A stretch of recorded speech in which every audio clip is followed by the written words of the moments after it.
अली आबाद colony UC 4 town नीरोन कोट में बच्चा खुले गटर में गिरकर जख्मी हो गया है। इस मौके पर इलाका मकीनों का कहना था कि अली आबाद कॉलोनी यूसी 4 टाउन नीरोन कोट गटर के नालों के मैन होल खिले होने के बाईस हादसात रोज का मामूल बन गए हैं। लेकिन चेयरमैन यूसी 4 टाउन नीरोन कोट के चेयरमैन मानथर जतुई समेत मेयर हैदराबाद काशिफ शोरो अली आबाद कॉलोनी में आवाम से वोट लेकर मुंतखब तो हुए हैं, लेकिन अली आबाद कॉलोनी में तरक्याती काम करने को तैयार नहीं है।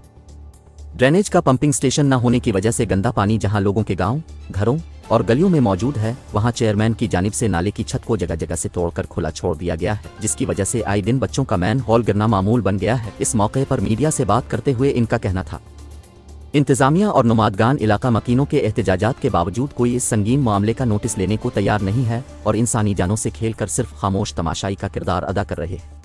ॻाल्हि इहा आहे त ही नंढड़ो ॿारु किरियो त पंहिंजो सामान वठणु आयो दुकान तां, नंढड़ो वीचारो किरी पियो त दुकानदार हिनखे ॾिसी वरितो, न त ॿारु मरी वञे हा, ॿुॾी वञे हा।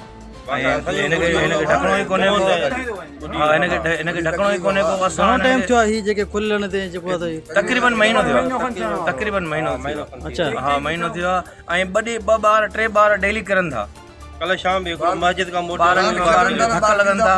बशीर लिगारी भाउ खे अर्ज़ु कयूं था, बाबा हिननि खे ढकणा त हणायो घटि में घटि। करीम साहब आहे, सभिनी खे असां पाड़े ॼाऊं, हुननि जा उहे असांजे लाइ क़ाबिल एतिराम आहिनि, पर एतिरो त कुझु कनि जेको जाइज़ कमु आहे उहो त थी वञे न। हाणे हिननि जा ढकणा महीनो थियो आहे, ढकणा हिननि खे आहिनि ई कोन। ॿ टे मायूं किरियूं हिननि में, ऐं ॿार डेली त ॿ टे ॿार किरनि था। शाम जो मस्जिद को नमाज़ को जेको मोटे तो तेको घणो करे ते ॿार किरे किरे आख़िर उहो हिते अचे थो त तव्हांखे को मोट पाण बि ॾिसनि था। अच्छा, उहे पाण बि ॾिसनि था, पाण अची करे लोकेशन ॾिसी हर शइ ॾिसी करे पाण बि ॾिसनि था। पर नथो को अमली कमु नथो थिए, त पर हाणे छा कयूं।